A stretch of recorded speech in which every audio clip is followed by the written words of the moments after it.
engagement, and this was a very impromptu thing. So it's terrific to be on the ballot. I don't know if too many of you followed what I'm calling petition gate, but somehow there's a lot of anti-democratic nonsense going on, and I don't think I should be the only one that is incensed by this. I turned in over 1,800 petitions, and they were reduced down somehow to under 1,000. And so my team said, "Hey, how's that possible? We have to see these petition sheets." And we got some of them, but not all of them. So I said, "Hey, where are the rest of these petition sheets that we turned in?" And they went dark on us. They didn't respond to our emails or our phone calls.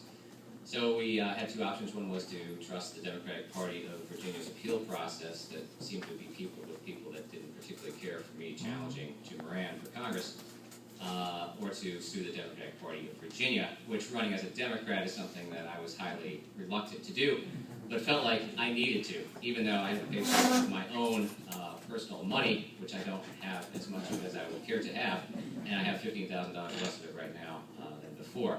At any rate, it's amazing, after 24 hours of dropping a federal lawsuit against the Democratic Party of Virginia in the federal district court, how that can motivate people just a little bit more to look for those misplaced petition sheets. And they found them. My lawyers got a call saying, "Congratulations, you're now on the ballot." And I was half delighted and half really, really angry.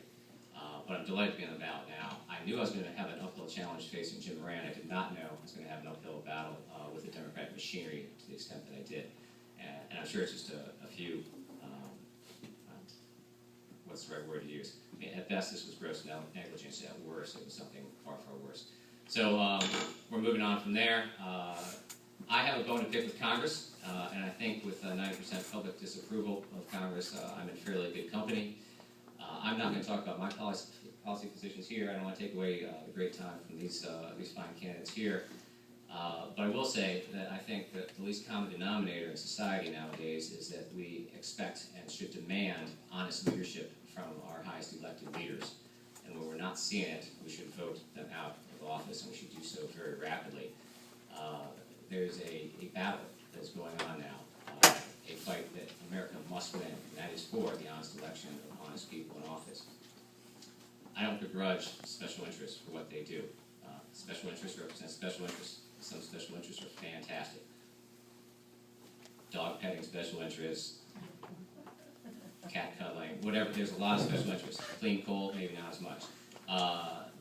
We need the honest elected officials to be able to stiff-arm, to do arm's length, these special interests, the bully of big money, and to make the right kind of decisions based off of facts, science, math, common sense, reason. And that's why I'm running. I'm going to keep that money at arm's length. I will never cheat America. If I'm ever in a compromised position, I'm going to return that money to whoever gave it to me, and then I'll make an honest decision off of what I think is best for the people. I'm delighted to talk at much greater length in other venues, on email, on phone. My cards are over there. My website has been revamped. I'm delighted to get out and meet with people. If you have any advice, this is an uphill battle, but the view has gotten better as we've gone. The primary is on June 12th. It's an open primary. Americans of all faiths and stripes are invited to cross over. If you're not Democratic, all you have to do is request the Democratic ballot, and I would be delighted and honored to have your support. Thank you so much for being involved in our democracy and our political process. I look forward to seeing you on the campaign trail. Thank you so much.